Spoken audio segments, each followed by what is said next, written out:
His Morning Crew with Rob, Allison, and Jim. Yeah, Mark Hall, America's Fun Dad. Cool Dad. Is that what you call him? That's what the whole world calls him. Lead singer and fun dad. Yes. Okay. Yes. Anyway, or Cool Dad, whatever it is. Cool Dad. Cool Dad. Okay. It's like a crawl dad. Well, he had to go up into the attic. Everyone loves going to their attic at the house, right? Oh, yeah, sure. Everyone on the planet loves going up to the attic. Everybody. Hang out. Uh-huh. So he had to go up there for something because somebody's graduating or something like that. Well, he's got a little Insta story that he shared. Listen to this. Oh, it's time to start getting ready for Reagan and Bree's graduation. And our first item up for bid is climbing into the scary attic. Of course, all the guys volunteered. This guy to go up. This guy to go up. If you're like me, you've seen way too many scary movies in your day. So you're smart enough to install a light switch right here before the monsters can get you. Mark, you all right up there? I am good. It's just a creepy, no big deal. Oh, gosh, that's Groot. That's not a problem. What is that thing? And Oh. that scarred me for life. Yeah, he came across these little figures up there. One was Groot. From Marvels? Yeah. Yeah, What is it? which is like a tree-like thing. It's A tree-like thing. Yeah. From Marvel's Galaxy. Guardians of the Galaxy. Galaxy, That big yeah. tall tree Yeah. thing. Yeah. I am Groot. That guy. And then the creepy puppet from the 50s, Puppet? Jerry. It's like a. You're talking about the dummy. Yeah. Yeah, Van Troel's dummy. Yeah, it's not nice. That's what you call those. Okay, never mind. It's got the. It's that red-headed one. I mean, yeah, everybody's seen it. It looks like Richie Cunningham. Ooh, I have goosebumps. But he's just sitting in the corner, like looking. It's kind of a creepy thing. Eyes So are wide I think he was open. set up. By You the think boys. so? Okay. Yeah. But he's a cool dad. America's cool dad. America's cool dad, Mark Hall from Casting Crowns. Very brave to go to the attic. Oh, scary. Mornings with Rob, Allison, and Jim. This Army specialist, Chris Harris, you may remember hearing this in the news because he passed away in August of last year. He was serving in Afghanistan, and it was crazy timing because it was just days after he learned that he would be a dad. And there's this awesome video of his entire unit celebrating with him when he found out that he was having a baby girl. They did those confetti poppers. And so it's all these tough guys and this pink confetti just flying over them. Cool. And his beautiful daughter, Christian Michelle Harris, was born on March 17th. Chris's entire unit gathered the other day to commemorate this little girl's birth.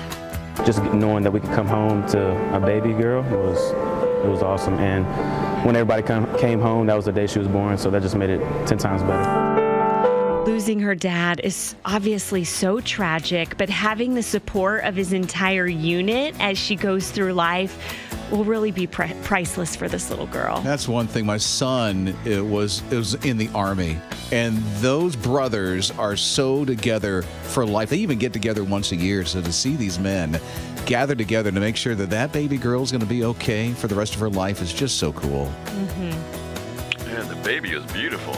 I know, she's adorable, and the photos that they took from this event are just stunning, with all of the guys from his unit having their hands underneath her and supporting her, and her bright eyes. She's just a beautiful little girl. You know she's going to be okay, those guys by her side. Mornings with his Morning Crew. We are privileged to be joined with Jay and Laura Laffoon. You may know them as marriage, shall we say, experts? Sure. Yeah, okay. They're the marriage experts. I mean, they travel around the country and the world to share tips about marriage in a fun and exciting way, which is what I love about Jay and Laura.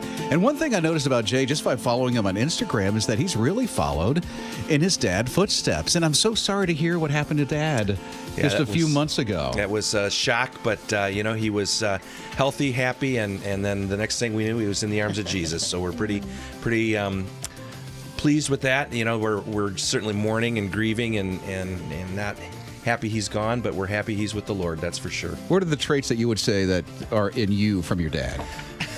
Okay, go ahead and make me cry right off the bat. Yeah. We thought we'd get it out of the way. My dad had a little coin. He was in ministry for his entire life, and he would give this little coin that said whatever it takes. And he would give it to other ministers that were doing great ministry. And I come to find out, because I'm like my dad. I'm type A, driven, hard charging kind of guy. But that whatever it takes is from an old song. I'd trade sunshine for rain, heartache for pain, or comfort for pain, if that's what it takes to be more like you. And so that really is, my father was a man who loved Jesus more than anything else. And I'll never forget, I'm 16 years old. My parents are going through a rough patch, and I'm doing dishes with my mom. That's how bad it was. 16, I'm volunteering to do dishes. And I said, Mom, are you and Dad going to get a divorce? And I literally, before the word divorce got out of my mouth, the dish rag hit me in the face. And she said, don't ever say that. And I said, why? And she said, because your father loves Jesus more than he loves me. Yeah.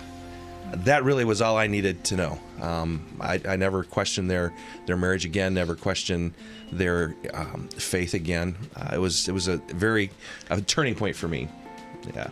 This was one of the many valleys I'm sure you guys have gone through together as a couple throughout your marriage. But take us back to the beginning. How did you guys meet? We met on a blind date. We did. I had one of my best friends was married to someone who knew Jay, from Taylor University in Upland, Indiana, and he came down to work for Chaz, came to Atlanta, Georgia to work for Chaz. I'm originally from Atlanta. Came down to work for Chaz, and they needed him to do something and get out of the house, so they set us up on a blind date. We went to see Atlanta Braves baseball game, and the rest is history. I told my mom the next day I was going to marry him. Really? After one date with me. That's right. No, Like I said, Jim, eye candy. Wow, that's obvious. That's 10 days amazing. later, I asked her. How many days? 10. 10 days later. 10 days later. Dude, you knew too. Well, we tell people that we were both out of college. We both knew what we were looking for in a spouse, and we both had hormones raging through us. So it was one of those things that was going to be obvious. Well, evidently, the marriage is really lasting well. I mean, she can even endure an Instagram post like this from Jay. Oh. Laura got laryngitis, and Jay, you said it was your dream vacation. Peace and quiet. It was wonderful. We just sat on the beach. She didn't have to talk. It was great. Jay and Laura Laffoon, the marriage experts, are along with us this morning. We'll have more with them coming up in just a bit. Mornings with Rob, Allison, and Jim. We're spending time with Jay and Laura Laffoon this morning. They are the marriage experts. We just heard from them about 20 minutes ago. And so we thought, since the marriage experts are in the house, that we would test their expertise on when it comes to marriage. So you're going to tell us about your marriage and we're going to tell you what's wrong? Is that No. We're going to have a round of questions and see how you answer. Okay. All right, so here we go. It's wedding season, so these are all about weddings, okay? So nothing personal yet, anyway. So in the 1500s, why was June the most popular month to get married? In the 1500s? So it wasn't here in America. It had to be in Europe. Because it was sunshiny and not rainy. I have in no idea. England. No, wrong. Because people took their annual baths in May, Oh, my goodness. and they smelled better in June. Oh, didn't think 1500s. Their annual bath. Oh, I missed mine. Testing the wedding trivia of Jay and Laura Laffoon. Here's your next question. What does it mean if a cat sneezes on the day before a wedding? You've got the wrong pet. There's that. The cat sneezes on the day Are you before not your a wedding. cat person? I am not a cat person, no. And we have one living in our house. Our daughter has a cat. But, It means that you're going to have 3 children. Close.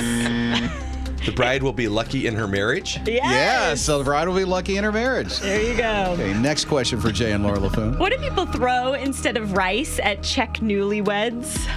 At Czech newlyweds. I actually had a girl ask if we could throw corn because she was from Kansas. And I said, sure, because I'm an ordained minister, have married some people. I said, it's lucky you're not from New Hampshire, which is the granite state. Yeah, Okay. I don't know. Potatoes.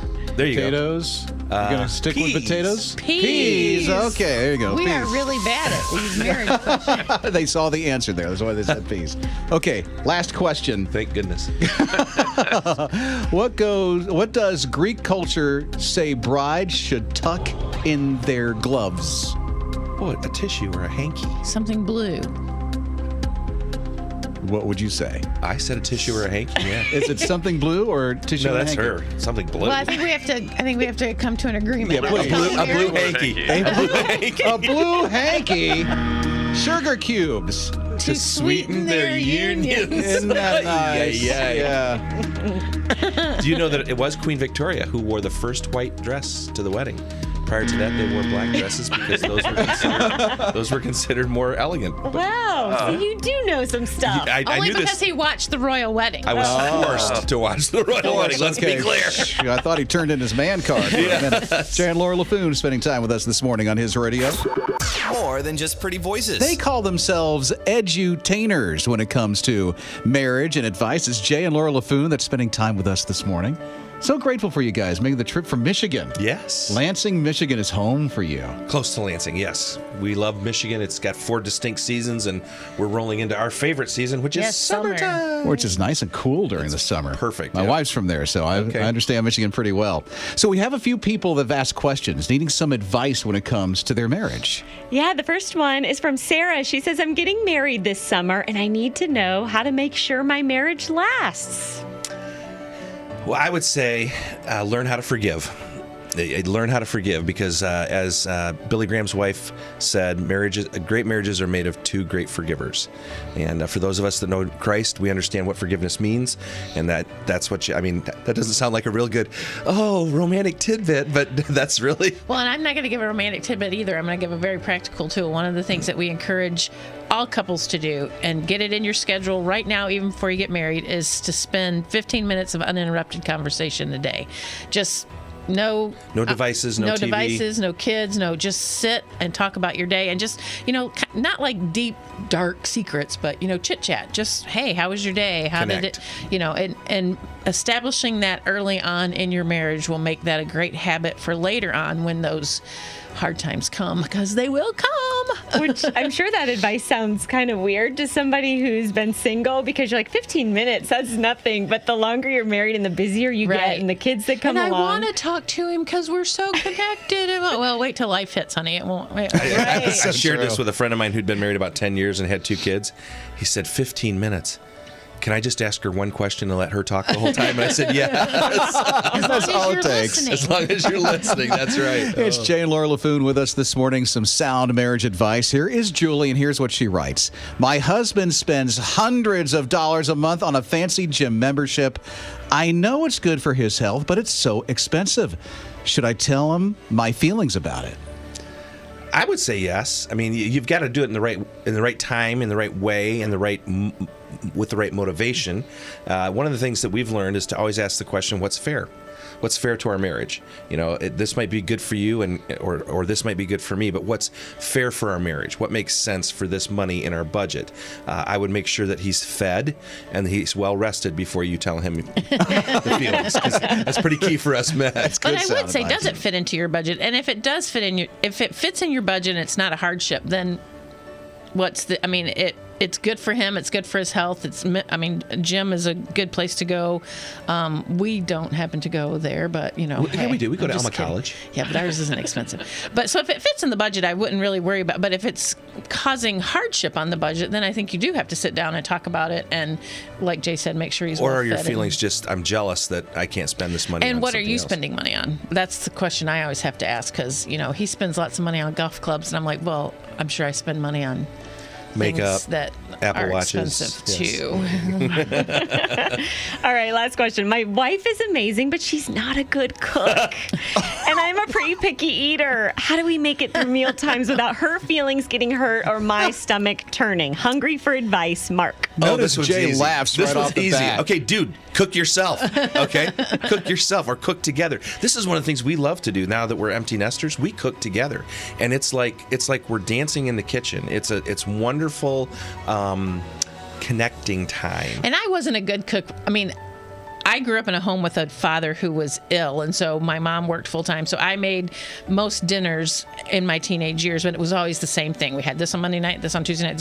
So that's what happened when we got married. Was I would cook the same thing over and over and over again, and it wasn't that I was a bad cook. It was just I was a boring cook. Yes. And so then we started watching the Food Network, which was really fun, and then we started cooking together, and now we cook a lot. And there's certain, like, he's in charge of the grill, he's in charge of anything that has meat, that's his thing. I do the salads or the veggies or what. So we kind of have this.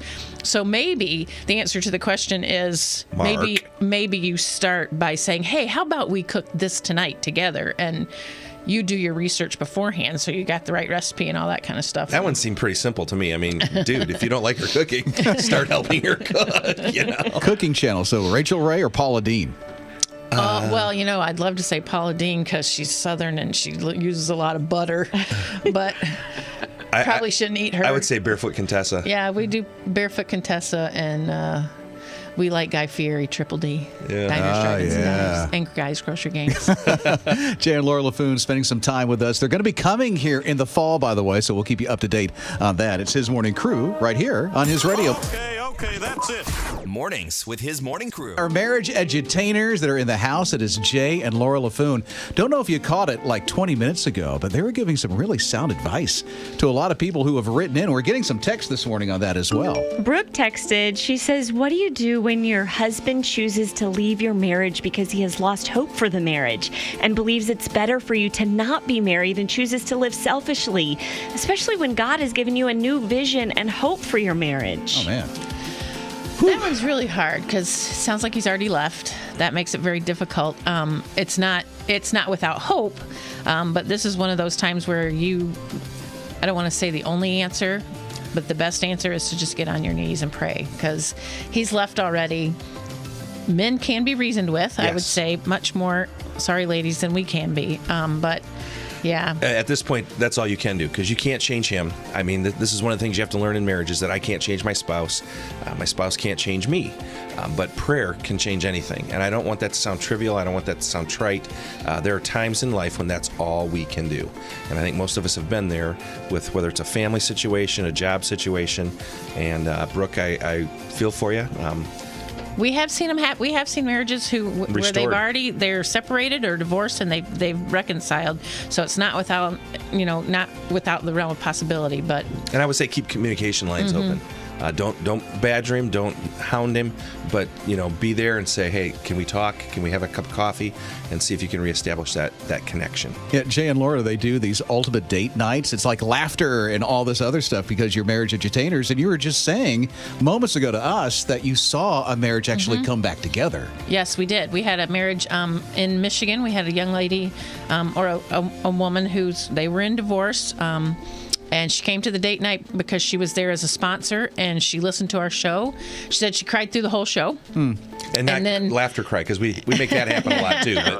And then she bought all of our books and DVDs, and she went over to her ex-husband's house and said, we've got to make this work. And that was in March, and she and her husband are back together again and came to our conference at Mackinac Island in Michigan just in May together. That's amazing. That's so cool. So don't underestimate the Holy Spirit and the power that He can work in your marriage. That is great advice. And now we got a text from someone who says, my husband's not a very good listener, and when we talk, everything falls into an argument. What should I do so the conversation stays civilized? I'm sorry. Would you repeat that, please? No. You weren't listening to me. I wasn't. No, we still even struggle with this after 33 years of marriage because men and women communicate differently. Men talk about facts and activities, and women talk about people and feelings. Yes, just last night, we were having a conversation, and all of a sudden, he's not answering me. He's listening to Rob's message on his phone. I'm like, excuse me, we were just having a conversation. And he came and goes, I'm sorry. I'm really sorry. I'm sorry. I'm like, put your phone down and finish this conversation. And so really, I would say to this listener, make sure your husband is looking at you eyeball to eyeball and doesn't have a phone or a device or anything in his hand. And he's not hungry. And have those conversations earlier we were talking about having that 15 minutes of uninterrupted conversation. That's why this is so important. Because if you already have that established in your marriage, you will have those times where you can have that 15 minutes looking eyeball to eyeball, and maybe it won't fall into arguments all the time. Dude, I get in trouble every time the phone's in my hand and we're talking. And those email notifications just drive me crazy. It's like, I got right? an email. I got an email. I got an email. Yeah, and Jay mentioned something about being hungry. Yes. Ladies, it's true. We have a term in our home. Others use it. It's called hangry. I'm getting so hungry that I'm kind of getting irritated and angry. And for us men, we're very simple. And so we need to be fed and then talk to us, make sure we're happy. Really looking in the eyeball is very, very important. And in this day and age, that's tough when you've got devices in your hands. Sure is. Jay and Laura Laffoon spending some time with us here on His Radio. Heard about the ultimate date night with Jay and Laura Laffoon? We'll tell you more about that coming up in just a bit, because they're going to be coming to the area in the fall. Rob, Allison, and Jim. Jay and Laura Laffoon, they are marriage edutainers. They are funny and they hit you right in the heart. I mean, the marriage advice that we got earlier was just so sound and so good. So thank you. You're welcome. Yeah. 33 years of paying the dumb tax. That's all it is 33 years of me paying the dumb tax. I'm telling you, check out the video replay because you'll see some of that. HisRadio.com, Apple TV, Roku, and the His Radio TV app. Okay, something has been pretty significant in Jay's life. Yeah, I don't know if you remember this, Jay, but we had a conversation last fall, and you were telling me about your DNA test results, and you actually inspired us to do it on the air. So Really? we all took the test. Okay. They did the swab and everything. And you really upset my mom because she found out she's not Irish. She's actually Scandinavian. But you found out something interesting about your heritage when you did yours. Well, I've got this red complexion, and when I tan, I don't tan, I get more red. And so I was always told by my family that I had American Indian in my background. And I'm like, that's cool. That's great. But I wanted to find out because people would always say, you're so red. You look sunburned. Oh, my goodness. You look. And so I did the test, and I'm actually Black Irish. And Black Irish is the ruddy red complexion of like a redheaded Irishman, but with dark curly hair. So, yeah, that was, now I get to tell everyone I'm Black Irish and say things like Guinness, I guess. And Laura, I remember I said, that would be a fun gift to give someone. And you said, no, I'd rather have jewelry. No, exactly. He wanted that for his birthday. And so then he was like, his birthday's in October, mine's in December. He goes, do you want it for your birthday? I'm like, no, I want jewelry, flowers, money. I don't want to figure out what my DNA is. I'll do that on my own, not as a gift. That's just... Yeah, that'll have to come out of the budget, apparently. Yeah. So have you done it? Not yet, but Okay. I'm thinking about doing it because we were talking about that this weekend. What our where we live is a big Scottish festival over Memorial Day, and so it's Scottish and Irish. And so he was all like, "Ooh, I could get a kilt," and I could, "Oh yeah, you wear a kilt. Let me see that." But but I was Nudge, like, nudge, maybe wink, I do kind of want to know what my DNA is, but I don't want it for Mother's Day, birthday, Christmas. I'm just gonna get it and do it. Her love Miranda language is thing. gifts. So, you don't want to So give a DNA lame for a gift. Okay, so has it changed, Jay? Has that changed your life knowing that in your DNA there's Black Irish? Has it changed my life? Yeah, I mean, any connections with anybody? Not really. No, But our family, we're starting to look at the rest of his family, and they're going, "Oh, well, yeah, we can see that now." see, my uncle's traced the name Laffoon because that's quite a unique name. He's traced that back to 3 Frenchmen who came from France to Kentucky. Well, I've got very, very little French blood in me, but my last name is Laffoon, so go figure. That's changed my life. I always thought I was French, and I thought that's why I could cook so well, but apparently not. No. No. Mornings with his morning crew. Jay and Laura Laffoon has been spending time with us. They call themselves marriage edutainers because not only are they really knowledgeable on marriage, but they educate you through entertainment, which is so cool. You make us laugh and everything. Yeah. We've had a small taste of that this morning. Well, that's our objective. When we started doing marriage ministry, we knew we weren't going to be talking heads. We knew that we had been in youth ministry, so now basically we do youth ministry with married people. Yeah, so right. it's fun, engaging, a lot of humor, a lot of energy, and we throw a little music in there, and it's a great night of fun. and you get to learn about marriage. And it does say in the Bible, laughter does like good medicine. So that's the best thing for your marriage is laughter. I find there's nothing more attractive, and I'm dead serious about this, than sitting next to your spouse and hearing them laugh. That is just that there's such a draw there when you hear your spouse laugh, because it's a connecting. It's a way to connect. So one thing we're going to learn this morning is how synced up Jay and Laura Laffoon really are. Yes. Oh, no. I'm going to start my game show. Are Jay and Laura synced up? On the count of 3, say the first thing in each category that comes to mind. Category number 1, chocolate candy. 3, 2, 1. Yummy. Yes. They both started with Y. You said yummies? I said yummy. And what did you? I said yes. You said just yes? Yes, because if it's chocolate, it's her. That's pretty no, good. chocolate. This is Mrs. They both Chocolate. started with Y, so we're pretty close. Yep. Yummy That and was yes. good. Yep. That was very good. All right, here's the next category. Superhero. 3, 2, 1. Superman. They both said they say theirs pretty synced up. That's pretty good. All right, the next category is best sport. Are Jay and Laura synced up? Golf. Oh, Jay, well, like, you're supposed to wait, Oh, dude. wait, I'm sorry. I wasn't listening. Sorry, Alice. did it. All right, What were 3, you- 2, 1. I was Golf. going to say NFL football. Oh. Play or watch. See, the best one to play would be golf. Golf, best one to watch is the football. NFL football. I would agree Okay. with that. Oh, wow, you guys Okay, are so there is one more. But One more. remember, Jay, Wait, you I'll have wait. to wait She says 3 3, seconds. 2, He got so 1. excited. It's like listening to my wife. I'm not sure I can do that.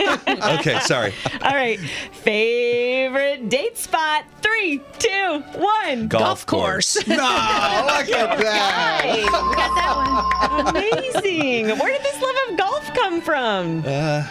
It's just in Michigan in the summertime. I mean, you want to be outside all summer in Michigan, and so golf is the perfect sport to do that. And We have lots of golf courses around us, and I grew up with my dad playing golf. My brother plays golf. I never did until I met Jay, and but she's a great athlete and learned it really quickly, and it's just something we can do together.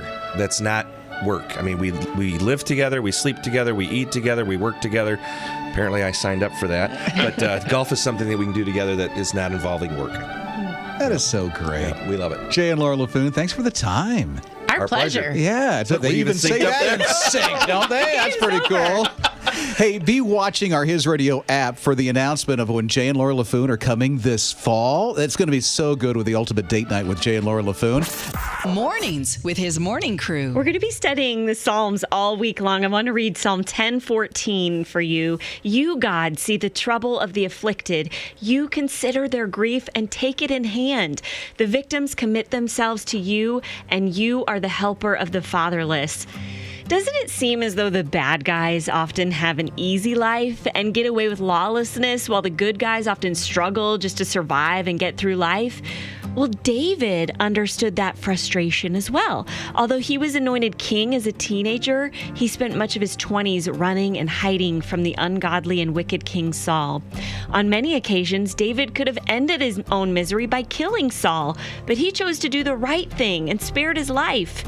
It can be difficult to watch the wicked of this world prosper while justice seems to escape the good and steadfast. Anticipate by faith and trust with sanctified gladness God's final verdict and victory over all inequity, corruption, cruelty, and every evil misdeed. This is from the new devotional, 10 Minutes in the Word. We're going through Psalms, and again, you can win that right now. If you go to our Instagram page, at His Radio, that's our Instagram page, that's where you can win it. Just leave a comment, and we'll see by the end of the week if you pick up one of those books that you can win off our Instagram page. 10 Minutes in the Word, Psalms.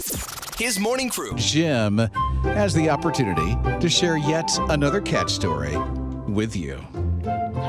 Yes, I'm going to take you to America's Got Talent, which is what you think about when you think about cats. Okay. Yeah. Well, there's Svetlana and Marina. They came on there and they had a little talent they wanted to share. And, of course, this is how it went down. We train cats. Cats? Yes, cats. Why? How many? 10 cats and 1 dog. Wow. Yeah. That poor dog.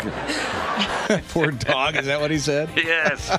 Now you think cats, you can't train cats. Dogs you can train because they just want to please master. Cats are like, hey, you do the trick, I'm going to lay down over here. You know, it's just your typical personality. So what did they train these cats to do? They trained these cats as if they were dogs. They totally shocked everybody, and I've never seen cats do this myself. But they did things like dogs normally do. Like they had this, actually a dog can't do this one trick. They have these poles up, suspended, and the cat will like crawl along it underneath. Dogs don't The parallel bars are my favorite. Parallel bars. They do parallel bars? Yeah, and it kind of like shimmy across there with his Cat front. muscles his body over him. I'm sorry, but I've never seen a dog do this, Jim. I know. I said dogs can't even do that. Oh, can't do that? No. Parallel bars are not dogs' thing. but they like have this little kind of like a barrel, but it's not a barrel. It would just kind of push it along like dogs do. Hey, look at me, master. This cat's doing it, and they were jumping over each other. Wow. It's crazy. And you saw this on America's Got Talent? Yeah, I was like the next contestant coming in, so I was watching from you backstage. were. Did they make it through the next level? Yes, they did. Are they going to Vegas? They are. Oh, you're going to be there, aren't you? Yeah. I wonder if they were on when Bone Hampton was on. I don't know. Let's ask him. We should. Yeah, because he would love this. He would have loved this? Is that what you said? Yeah, they got a standing ovation, of course. Isn't that incredible? Okay, quite amazing. Well, yet another cat story said and done with Uncle Jim. What kind of cat hangs out in your house? House cat. What kind of cat hangs out in the alley? Alley cat. What kind of cat is a chocolate candy bar? That's a Kit Cat. Yeah. What kind of cat are you? What kind of cat are you? Tell me true. What kind of cat are you? I'll give you those clues. What kind of cat are you? Rob, Allison, and Jim. Maurice Adams Jr. is just 8 years old. He was in the car with his mom driving through their Georgia town when he spotted an elderly woman who needed some help getting up a flight of stairs. So Maurice asked his mom if he could help, so she quickly pulled over. He jumped out of the car and ran to help the woman. Another person caught it all on video and posted it to Facebook, and of course it's going crazy viral. That is cool. Isn't he sweet? He is sweet. Just helping her go right up those stairs. Is that at a park or something? I guess so, or in front of a house or something. But yeah, they were just driving along, and he's like, I need to help that woman. Good for him. He's got his little hand on her back. It's so cute. She seems to appreciate it also. Jim, do you get people like all this the time? People are stopping and helping me. Helping Jim cross the road. Picking me up off the ground, whatever the situation may be. Get him his coffee at Starbucks as he's just feebly sitting down in the chair trying to get up. I can't see. Wow. Yeah, thanks for bringing that up. Hey, anytime. We're just here to serve. Mornings with Rob, Allison, and Jim. While we're all living our boring, mundane lives. Speak for yourself. While I'm living my boring, mundane life, Spencer McCullough, a Denver entrepreneur, is making history. Oh. Yeah, man, if I could be this guy. He just broke the world record for the tallest ever stack of waffles. Huh? It must be pretty tall. Are you guys floored? I am. Wow, I'm riveted. Yeah, and of course this reporter, you would think that the helicopters would be everywhere, and reporters, but one reporter showed up. She said on her Twitter account, when you get a press release to cover a Guinness World Record attempt for the tallest stack of waffles and expect to be some big commercial thing, and then it's just a guy's house. She goes, Him and his friends. She said, "This is so much better." On the front door, on a legal pad, he wrote, "Waffle World Record attempt around back." No way. Oh, that's funny. Cute. But they even had a surveyor, a land surveyor kind of guy. He had the little laser scanner to make it official. Okay. And how tall do you think it would be? I don't know, 6 feet? 10 feet. Ooh. 20? 67 centimeters. That's it? What? Which is 26.378 inches. That sounds pretty over puny. 2 feet? It So does. is that the record? It's a record. It used to be 51. We can break that. You'd think. Yeah. But you can just hear the excitement that